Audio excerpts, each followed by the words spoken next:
Welcome everyone to the 2DCC webinar series. Today we have Associate Professor Dr. Hugh Churchill from the University of Arkansas, who is the director of the MonArk NSF Quantum Foundry. Today he'll be talking about the recently launched foundry and its involvement in 2D materials and devices. So Dr. Churchill, please go ahead. Okay. So it's a pleasure to virtually visit the 2D Crystal Consortium, and thanks Zichang Mao for the invitation. I'm happy to talk to you all about the MonArk NSF Quantum Foundry today. So I should clarify that I'm in fact merely one of the associate directors of the foundry. Avzit Zerda at Montana State University is our director. But this is a joint effort between Montana State University and the University of Arkansas to try to rapidly accelerate the creation of 2D layered quantum materials and their fabrication and integration into devices so that we can both explore the properties of those materials and also potentially exploit those properties for application in various quantum technologies. And so this image on my first slide sort of summarizes the aim of the MonArk Quantum Foundry, which is to start out with some layered crystal and as quickly as possible integrate that into some type of device with which we could extract meaningful physical properties of those materials, again, with potential application to various quantum technologies. So the two sort of central resources for this acceleration within MonArk are something we call 2D QMaps, 2D quantum materials pipelines. These are sort of robotic and AI-assisted assembly lines that we've envisioned to accelerate the transition from material to device, and also an online resource, the open source 2D materials network, which we envision as sort of a central repository for knowledge that's gained in the project and to allow broadly decentralized collaboration with a large user community. Okay, so before launching into the MonArk Quantum Foundry, since most of you do not already know me, I thought I would give a brief introduction to where I'm coming from and what goes on in my specific lab, and then I'll zoom out to the Quantum Foundry in general. So I'm the University of Arkansas is located in the northwest corner of the state in Fayetteville, and this location is notable because if you track the population center of the United States from its founding through what's projected in the mid-21st century, you can see that it's on a collision course, in fact, for Fayetteville. So the Arkansas site of the Quantum Foundry, MonArk Quantum Foundry, will be housed in the UA Nano Institute, which is shown here. And then here's just a picture of downtown Fayetteville, which is probably not too different from the environment at Penn State, although we have a third as many undergraduates and a football stadium that has 25% smaller capacity. So this is the Arkansas Quantum Device Lab that I have built up over the past several years at the University of Arkansas. It's pretty similar to a lot of 2D material device labs, I would say. So we have capabilities for fabrication of devices, assembly of heterostructures of different layered materials, and also in some limited cases, crystal growth, for example, of nanowires of selenium and tellurium. And then on the characterization side, we do visible to near IR spectroscopy, optoelectronic measurements at moderately low temperatures and magnetic field, millikelvin electronic transport measurements focused on characterization of 2D semiconductor quantum dots, and then also new capability in the area of terahertz time domain spectroscopy. So just a few recent projects in my lab to give you a flavor of what we do. One is a relatively applied project aimed at developing broadband and potentially bright terahertz sources using the 2D semiconductor black phosphorus. So if you want to make broadband terahertz radiation, for example, for spectroscopy of materials, the technology of choice currently is a terahertz photoconductive antenna in which a 100 femtosecond laser pulse generates carriers in the gap of some antenna such as this. And if the saturation velocity in the semiconductor is high and the absorption is strong, both of which you have in black phosphorus, then there's the potential for the emission of intense and broadband terahertz radiation. And so some initial results in this direction indicate that, in fact, black phosphorus can emit terahertz as indicated by this terahertz time domain signal, and further work will compare the efficiency of this process with commercial devices based on traditional gallium arsenide photoconductive antennas. Another topic that I'll mention very briefly is we're interested in the transport properties of thin flakes of topological quantum materials, such as, in this example, zirconium, silicon, selenium. So we've recently developed a current annealing technique, which allows us to recover, for example, the extraordinarily strong magnetoresistance of the Dirac semimetals zirconium, silicon, selenium. Whereas in contrast, without using that technique, the sort of intriguing properties of that material are basically absent. We also fabricate devices using these materials and can, for example, insulate the zirconium, silicon, selenium with hexagonal boron nitride, and then gate it with graphite. And we found, for example, that electric field can suppress the strong quantum oscillations that are present in these materials. And the mechanism of this suppression is still under investigation.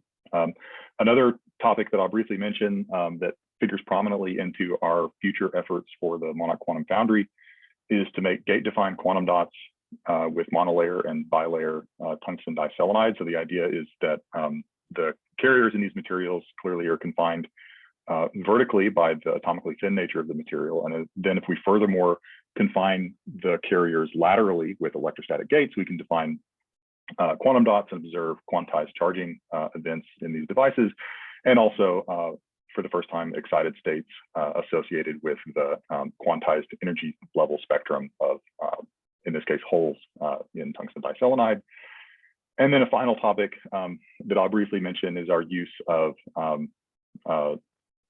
HBN as a high performance insulator or gate dielectric for gate tunable Josephson junctions based on epitaxial aluminum in indium arsenide. So this is in collaboration with Javad Shabani at NYU. And what we did was to drape 5 nanometer thick HBN over a indium arsenide, aluminum indium arsenide mesa that's actually 2 microns tall, and the HBN can go over that without breaking. And then we apply a graphite metal layer that's contacted by gold, so that we can tune the critical current of a aluminum indium arsenide Josephson junction from a relatively large value to completely turned off as a function of gate voltage. So that's very briefly just a few of the things that we have going on recently in my group. So with that, let me acknowledge the students who are involved in this work and our collaborators, and just mention that really it's the difficulty with which the students fabricate all of the devices that are required for these measurements that really inspired our efforts to actually 3 years ago now to try to form this MonArk Quantum Foundry. So let me now turn to kind of what is the motivation for having a center dedicated to accelerating the fabrication of devices for quantum technologies based on 2D materials, and kind of what is the sort of landscape within which that center exists. So as you certainly all are aware, in recent years, there's been an enormous effort globally through, for example, government-funded projects to boost the development of quantum technologies. And this has been, in the United States, one example of this, for example, has been the funding by the National Science Foundation of many, more than a dozen quantum-related centers on the order of $20 to $25 million, broadly distributed geographically throughout the country. And the MonArk Quantum Foundry, corresponds to these two little yellow dots. In addition to these government-backed efforts, there's also recently, in recent years, there's been built up a relatively large corporate ecosystem of companies that are developing quantum technologies.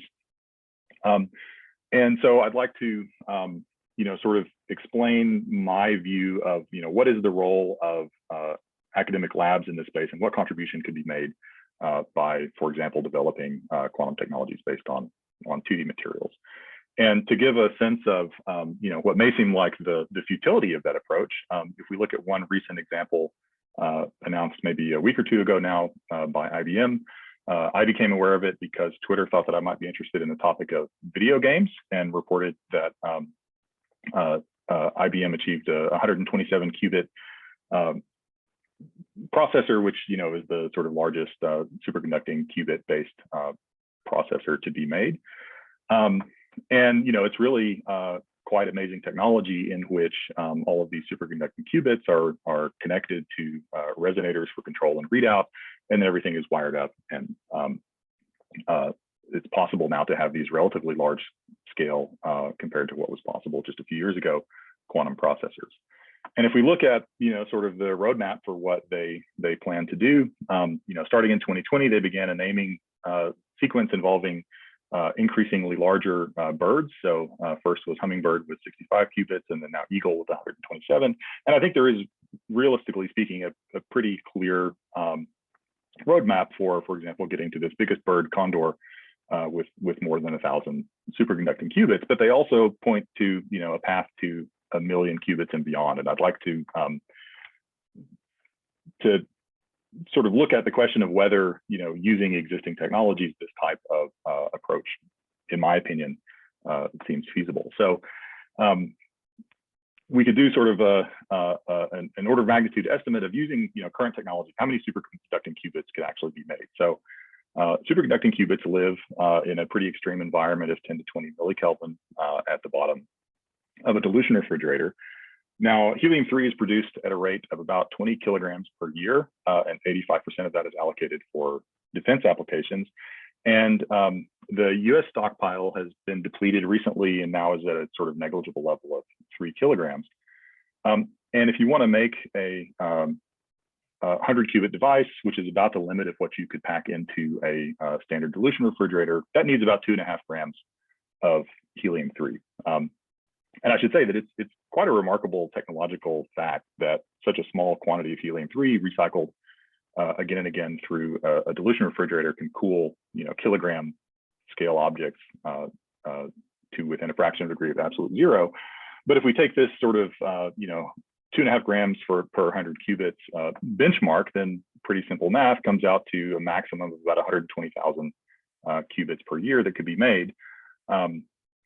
And I put an asterisk on this number because currently available qubits are not perfect. We prefer to have error-corrected qubits, which might require 1,000 physical qubits to make one excellent logical qubit. And so that brings you down to just more than 100 excellent error-corrected qubits. And so I would claim that this brute force approach probably won't work forever, and that there is still a need for new materials and platforms that are less noisy, survive higher temperatures, and or are easier to scale.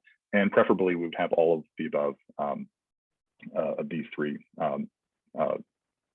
requirements together at the same time to really make progress. In this particular case, in the context of quantum computing. So, given that, what is, in my opinion, the role of academic labs in this effort? I think it could generally be put into two categories. One is to develop creative modifications to existing platforms. So, for example, continuing the analogy or continuing the focus on superconducting qubits, I think the most impressive example of this that I'm aware of came this year from Vlad Manacharian's lab in Maryland, where by coming up with a creative new superconducting circuit, the coherence time of those qubits was extended by, depending on the point of comparison, roughly an order of magnitude. A second category in which academic labs, I think, could make significant advances is to look at completely new platforms, right? So if the argument is that we need materials and devices that that work at higher temperatures or that are more scalable or less noisy, there is a continual need to invent new platforms for quantum technologies and to evaluate them to find out if they're in fact advantageous or not. And so this is largely the space that the MonArk Quantum Foundry would work in, is to explore some of the many potential applications for two-dimensional quantum materials for various quantum technologies. So here's sort of an overview of the leadership team of the MonArk Quantum Foundry. So Ives Zerda at Montana State is our director, and then we have associate directors at the two sites at University of Arkansas and Michigan State. Salvador Barraza Lopez, whom some of you surely know, is our lead of theory efforts. We have fairly ambitious plans for building up a national network of collaborators, and David Dickensheets at Montana State will be heading that effort. And Lathana Manazra here at U of A is the new assistant director of our center. But the overarching theme of the MonArk Quantum Foundry is democratization of 2D quantum materials research for a variety of goals. As I already mentioned, we want to accelerate quantum information science research through open and broadly accessible infrastructure. We also have workforce development and education plans built into the structure of the Foundry. And an important aspect of the effort will also be public-private partnerships, for example, collaboration in our case with Montana Instruments, which is a provider of cryogenic instrumentation for this type of work. And the map here shows the stars for the two sites of the MonArk Quantum Foundry, but also blue dots that indicate the locations of now a subset of our interested collaborators who would interact with the Quantum Foundry, mostly focusing on the sort of central region of the United States, which is to date largely disconnected from the broader national quantum technology development effort. So an overview of what we're interested in doing in terms of science. I don't have to remind this audience that 2D materials offer a very large library of material systems, and there are lots of potential applications for next generation quantum information science technology. So the idea is to pursue projects of fundamental physics and material science oriented toward applications in the three main areas of quantum information science: quantum communication, quantum computing, and quantum sensing.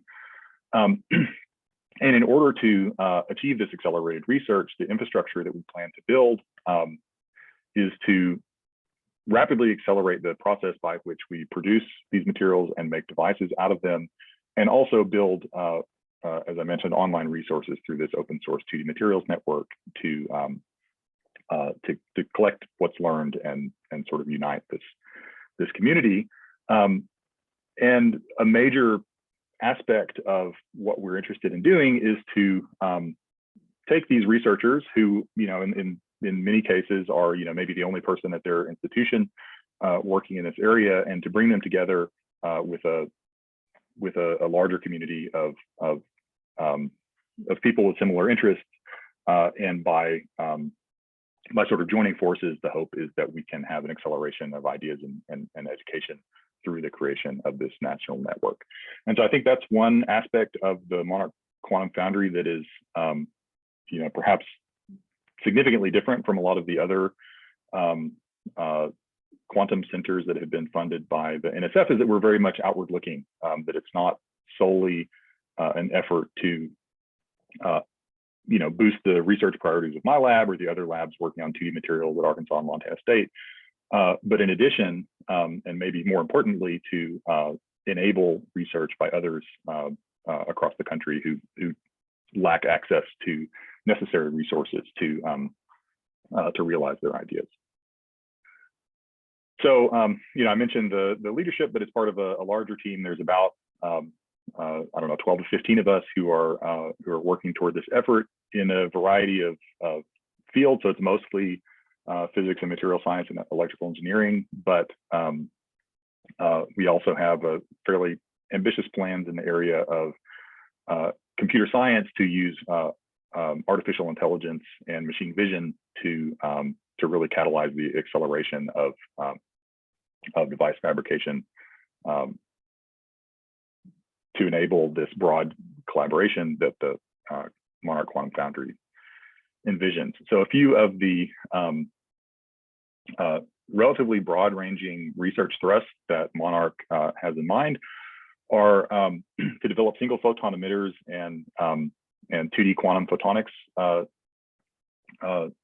systems, to investigate two-dimensional ferroelectric materials, to develop new types of qubits based on the Valley degree of freedom that's available in 2D semiconductors, to investigate potential quantum spin liquid states that could be realized in strained two-dimensional ferromagnets and antiferromagnets, to explore the application of techniques from the superconducting qubit community, namely cavity quantum electrodynamics, for the sensitive probing of the properties of 2D materials, and also for the development of novel gate-controlled superconducting qubits by combining 2D materials with more traditional ones, such as the aluminum indium arsenide devices that I mentioned earlier on. And then there's also an effort in investigating magnetism at the nanoscale in magnetic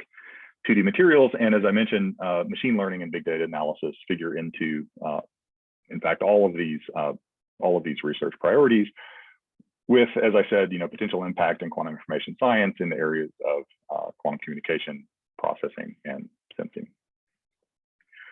So now I'll briefly mention some of the research targets that we have for the in-house research of the MonArk Quantum Foundry.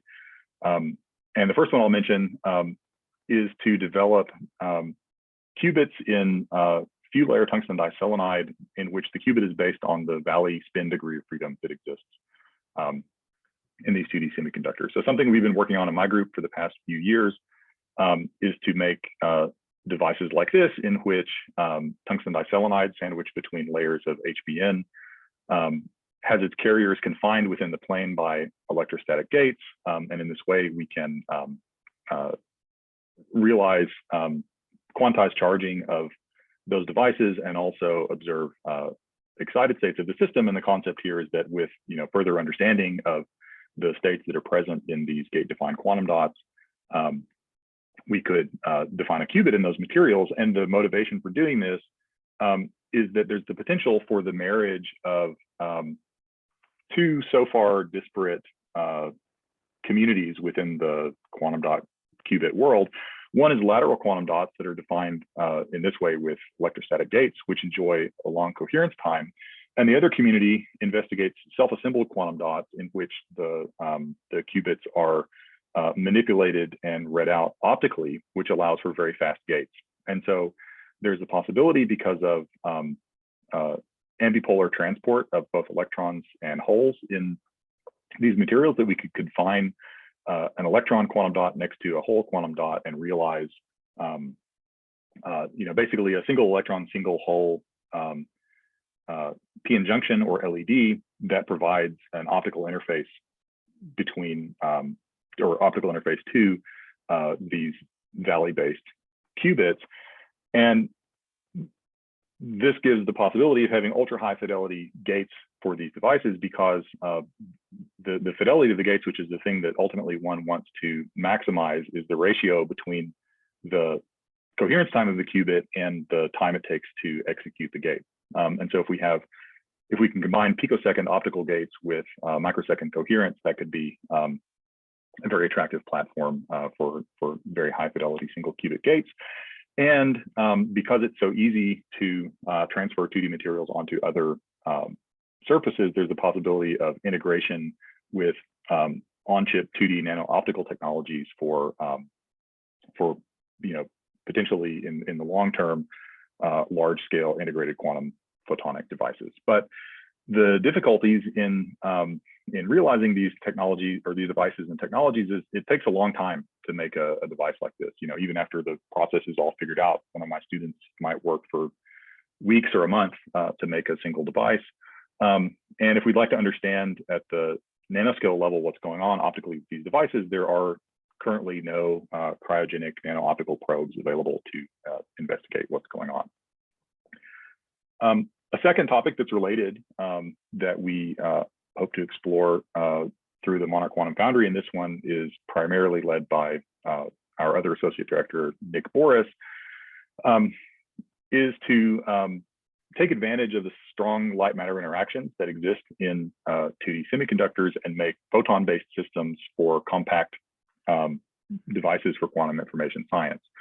And so, I mentioned the lack of nanoscale optical characterization at cryogenic temperatures. And so one of the things that Nick will be developing is a 4 Kelvin nano-optical probe of these, for example, quantum emitters that are defined by bubbles or strain in 2D semiconductors. And the hope is that development of these devices could lead to quantum emitters functioning at room temperature that could produce, on-demand quantum emission, also with tunable color by integrating these quantum emitters with devices with gates above and below that provide some tunability of the emission. But again, the production of the material and the fabrication of the devices is slow and difficult. And that's one of the roadblocks that we hope to alleviate through some of the infrastructure of the MonArk Quantum Foundry. The last in-house research topic that I'll mention is to develop nonlinear optics and valleytronics using group 4 and 6 monolayers. So this is materials like germanium selenide, tin selenide, tin telluride, and also sulfides of those compounds. So these materials are notable for the ferroelectricity that has been discovered in the monolayer form of these materials, and the non-centrosymmetry of the crystal structure, in addition to giving rise to ferroelectricity, is predicted, but it hasn't been measured yet, to give rise to record strong second harmonic generation. So for example, if we look at chi2 for these materials as a function of energy, the coefficients are enormous and importantly peak in some cases at energies corresponding to telecom wavelengths. And so the concept here is to use these record high nonlinearities to produce on-chip sources of entangled photons. So, whereas existing technologies primarily for the production of entangled photons involve macroscopic nonlinear crystals. So you shine light, into a centimeter scale BBO crystal or something like that to produce entangled photons. The concept here is to use these two-dimensional ferroelectrics grown by MBE or other methods to produce much smaller on-chip entangled photon sources, which in a longer view could be integrated with the quantum emitters that I described previously, as well as the 2D semiconductor-based valley qubits for a 2D material integrated quantum photonic architecture. But of course, there are difficulties in realizing these ideas as well. So it's hard to exfoliate these materials. So growth by MBE or other methods is needed. And they're also extremely air sensitive. And so methods for conducting that growth and then fabrication of the devices in inert atmosphere is going to be necessary to make progress in this direction.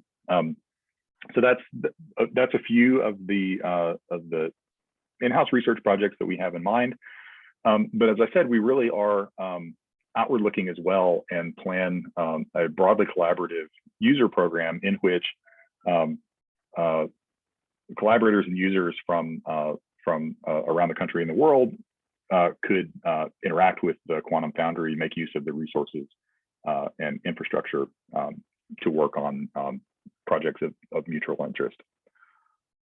And a central element of organizing that broad collaboration is this open source 2D materials network.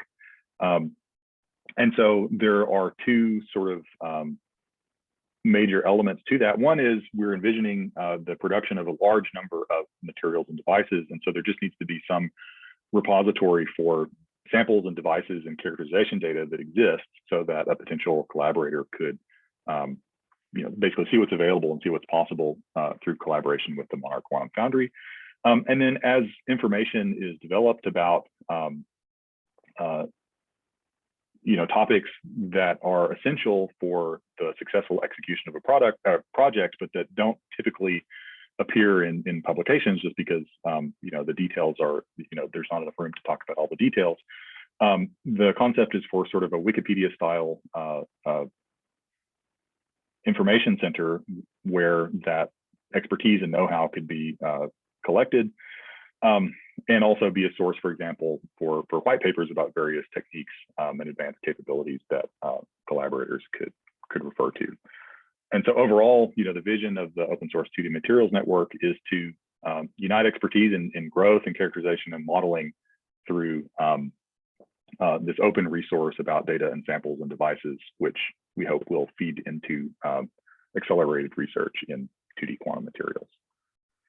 A little bit of additional detail about our plans for what it would look like if one were to interact with the open source 2D materials network. So this is just a concept at this point, but the idea is that there would be a capability for searching for various materials or heterostructures. So if one is looking for tungsten diselenide and HBN, they could search for it and find what's available, not just that it exists, but also the characterization data, right? So a potential user would want to know if the sample that's available is of sufficiently high quality for the project that they have in mind.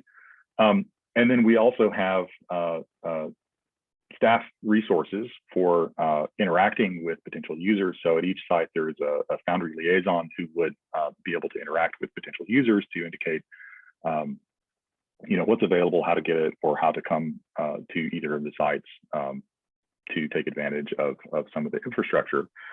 And so in addition to having material input produced by the MonArk 2D quantum material pipelines, we also are planning interactions with other centers that have similar goals, including the QPress at Brookhaven National Lab, the Berkeley Lab Molecular Foundry, commercial suppliers.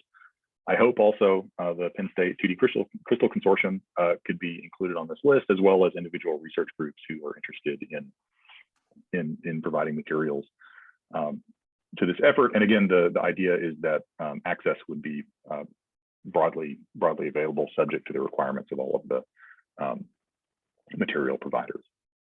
Hugh, this is Kevin Dressler, 2DCC.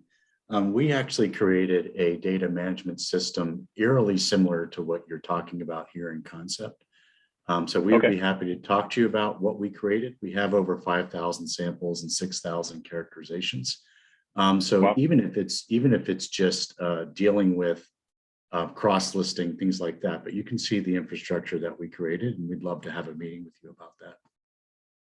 Yeah, that sounds great. I mean, that's something that we're very much trying to do, is not reinvent the wheel, but both take advantage of what's been learned by similar efforts, and also where it makes sense to collaborate and basically reinforce and add to existing resources. So I would love to have a meeting and discuss how MonArk could both hopefully benefit from and contribute to that effort. That sounds great. Yeah, the infrastructure itself is considered open source. So we could talk about that later. Yeah. Okay, fantastic. Thanks. So I've talked a lot about kind of materials and inputs and things like that, but there are also over the next year or two, we have plans to build up fairly significant user facility capabilities in the areas of growth and fabrication, characterization, and also theory. So we'll have capabilities for crystal growth by MBE and chemical vapor transport primarily. I'll say more in a minute about our efforts toward robotic 2D material exfoliation and heterostructure formation, but there also will be capabilities for lithography and etching and metal deposition and sample patterning and so forth available within the MonArk Quantum Foundry. On the characterization side, it's heavily oriented toward optical characterization, given the strengths of the research groups at the various sites. So Raman PL reflection spectroscopy at low temperatures and in magnetic field, but also capabilities for quantum photonics, nonlinear optics, qubit, both superconducting qubit and optically addressed qubits, and material characterizations at millikelvin temperatures and high fields, and also for magnetic measurements. A SQUID magnetometer will be available. And on the theory side, we have a dedicated GPU cluster for machine learning accelerated fabrication, and also supercomputer facilities for material property simulation. I should also mention that, as a relatively newly launched center that just started up in the past couple of months, we're hiring both at U of A and Montana State University. So if you know of anybody who is interested in enjoying the mountains of Bozeman, Montana, or finding out why Fayetteville, Arkansas is consistently ranked one of the best places to live by US News, please send them our way at both the postdoc, research professor, and staff levels, and information about those positions is at monarchfoundry.org. So let me conclude just by summarizing, our plans for accelerating the creation of these materials and devices and extracting parameters relevant to quantum information science, and how we fit into what's now, a larger effort nationally and also internationally to do basically the same type of thing. So as I said at the very beginning, the concept is to start with, in principle, any combination of layered quantum materials, put them through the 2D quantum materials pipelines and boosted by this open source 2D materials network, and extract as quickly as possible physical parameters that are relevant to quantum information science, whether that's the mobility of a material or the critical temperature of a superconductor or a ferromagnet, or properties of nonlinear optical devices or single photon sources, or lifetime and coherence times of qubits, and on and on. Whatever the parameter of interest for quantum information science is, we want to extract that as quickly as possible so that we can either optimize the process or quickly cut off dead ends and look in other directions. And so generically speaking, how this is done now is that we start with layered crystals, we exfoliate them by hand. In almost all cases, we search for flakes of interest by eye. We form heterostructures of those materials, again, by hand in an uncontrolled process. And because the field of 2D materials research is now so large, I think it's not an exaggeration to say that this very tedious process afflicts thousands of students around the world. And as I said in the beginning, really a major motivation for us to propose the MonArk Quantum Foundry was to alleviate this effort that's put forth by the students to enable them to more quickly engage with the science and engineering questions that attracted them to the field in the first place. And so this is something that we're not the first people to have this idea, and I think it's fair to say that the most advanced demonstration of using robots and artificial intelligence to accelerate and optimize the fabrication of 2D materials has been achieved by Tomoki Machida in Tokyo. And so 3 years ago now, he and his group have a paper about autonomous robotic searching and assembly of 2D crystals for building van der Waals superlattices. And so they built this very impressive system of robots inside a glove box that can automatically exfoliate and find 2D materials of choice. So the process is to do a grid scan, collecting images over the surface of a silicon chip on which 2D material flakes are to be found, and then to use machine vision techniques to segment those images and find flakes of interest. And one thing that they discovered is that actually, unsupervised learning of large image data sets of these materials can present as indicated by these bands here, evidence for 1, 2, 3, 4, 5 layers of graphene on chips. And so the concept is, by dramatically accelerating the pace with which images can be obtained, and by building up these big data sets, finding flakes of interest, which is one of the more tedious and time-consuming aspects of this research, can be dramatically accelerated. Also, about 2 or 3 years ago, a group at Brookhaven National Lab, in collaboration with researchers at Harvard and MIT, started this effort known as the Quantum Press, that is ongoing with 1 or 2 staff members at Brookhaven. And the concept is fairly similar to what Tomoki Machida has done in Tokyo, in which 2D materials and crystals are exfoliated with this sort of roll-to-roll method. In this exfoliator, the flakes are cataloged and characterized with Raman and atomic force microscopy in this microscope. They also have a prototype stacker for making heterostructures of 2D materials, and a fairly impressive aspect of their effort is that eventually these 3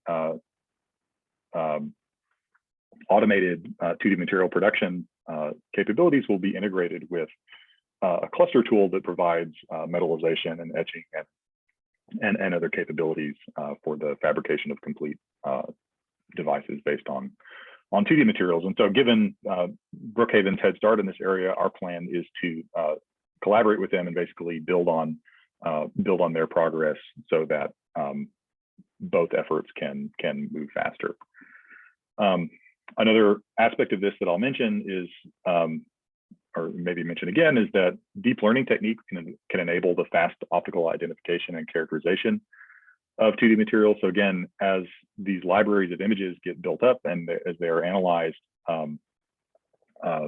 using these deep learning techniques, materials of certain desired layers can be identified much more quickly than is possible with a human just searching by eye. And so our plan for implementing this is basically to combine the fabrication and the laboratory techniques all inside a system of integrated glove boxes. And so the concept for these 2D quantum material pipelines is that we'll have robotic automation and sample transfer within various stages of this pipeline in inert atmosphere, starting with exfoliation and optical identification of the materials, heterostructure stacking, automated to the extent that it's possible and makes sense, but also device fabrication, so lithography and evaporation and etching integrated within the inert atmosphere,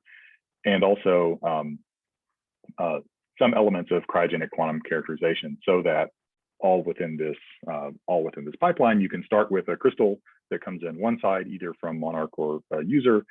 A device is fabricated and can either be characterized within this pipeline, or could be sent out to user labs if there's a device that has been, or material that's been requested by that collaborator. So input materials available within the Foundry primarily are being provided by my colleague at Arkansas, Jen Hugh. So as you all are aware, by now, whatever physical property that you would find in the condensed matter context is now available in layered form that's possible to be exfoliated to the atomically thin limit, whether that's superconductors or magnets or semiconductors or topological materials. But we also envision our collaborators to enhance this library of available materials, and we're constantly seeking out new users and collaborators to further expand the inventory of possible materials to use.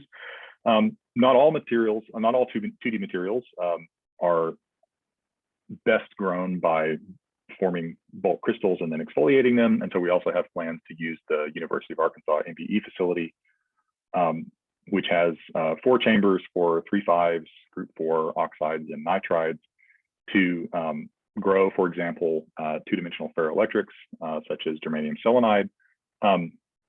And for example, Nick Boris is a collaborator with Josh Robinson there at Penn State.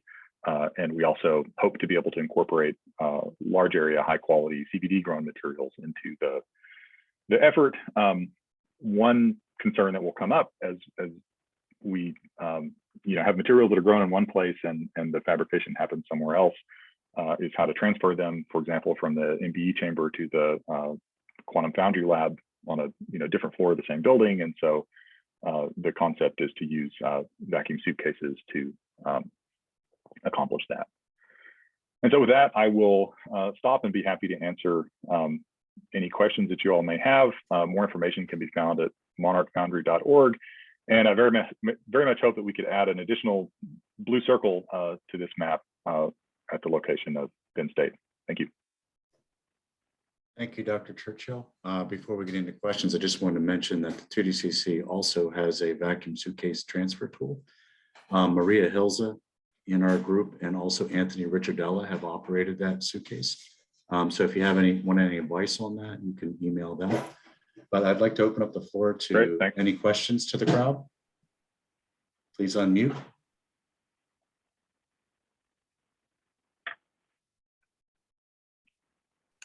Hi, I have a question. So this cube trace, can they handle some air sensitive materials, 2D air sensitive materials? Yes, so that's the main motivation for us to go to the effort to, if I understood your question correctly, that's the main motivation for our effort to incorporate all of these capabilities, or almost all of these capabilities, inside the inert atmosphere of a glove box. So the concept is that, in principle, if you're talking about for example, a chemical vapor transport grown crystal, you crack open the growth tube inside the glove box, and then from there you can do the exfoliation, the finding of the flakes, the formation of heterostructures and devices, all without removing the sample from inert atmosphere. And generically, using HBN or other encapsulants, one could protect air sensitive 2D materials from degradation if some other characterization in a user lab were needed, for example, to remove the material from that environment. Yeah, thank you. Yeah. Hello, Hugh. This is Shenxi Huang. Thank you for the talk.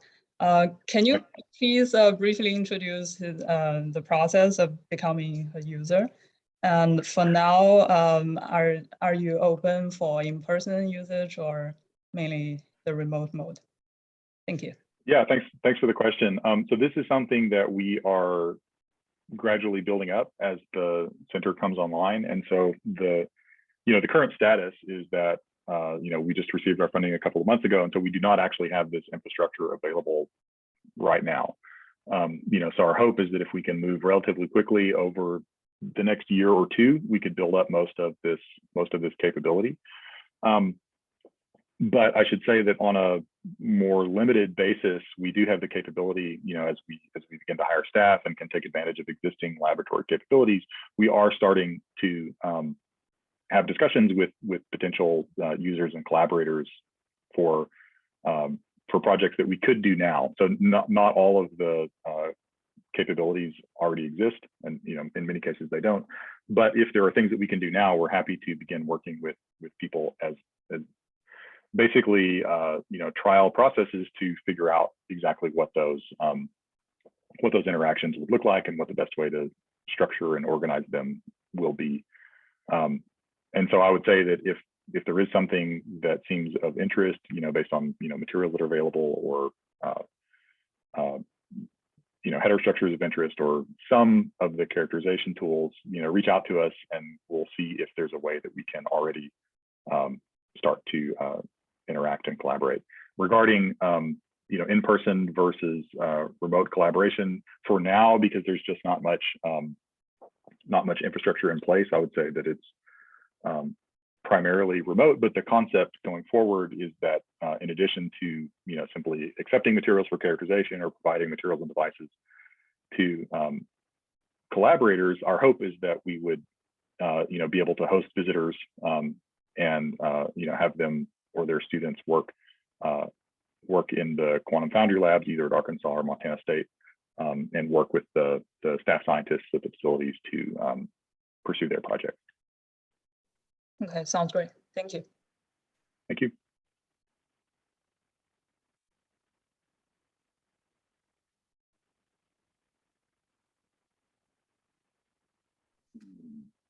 Any other last questions for the recording?